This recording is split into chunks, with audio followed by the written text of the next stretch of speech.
Well, good Thursday morning to you. Yesterday, we saw a round of some showers and storms. I got the looped satellite and radar over the last 18 hours just to kind of show you how that played out. You'll notice we had some heavier thunderstorms in the Pikes Peak region. It was very active there for a second. As those tracked off to the east, we saw some heavier bands of some rain and storms also along I-70. Today's another round, so if you missed out on it yesterday or didn't get quite as much rain as you wanted, today's another opportunity. Let's get right into the forecast here and what to expect for Thursday.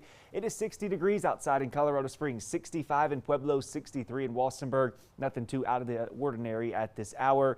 And looking at the cameras, we don't quite have the sun up yet. A little bit of some cloud cover out there, 65 degrees on this Pueblo camera. Monument, not seeing much out there. A little bit of some clouds. We'll see that as the sun starts to come up. It's 58 degrees on this current Hydrix reading. Satellite and radar, not much action. There's a little bit just east of the San Luis Valley into the southern Sangre de Cristos, but the rest of us have really tapered off and winded down. Even the storms that were into the overnight have off into Kansas now.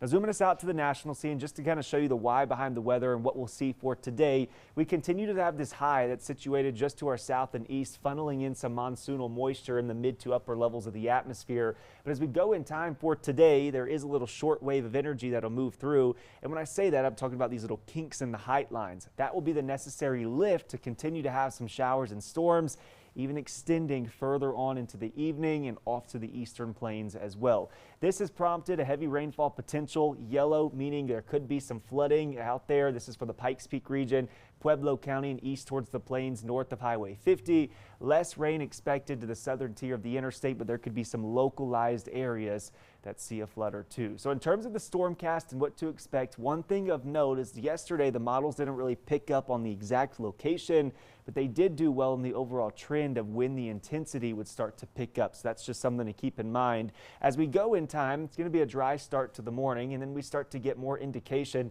that we could see some rogue showers as you get just past the lunchtime hour, but then it starts to pick up as we go into the afternoon and later evening. You're noticing there's a couple rounds of some thunderstorms that move through. Some of these could be on the slow moving side.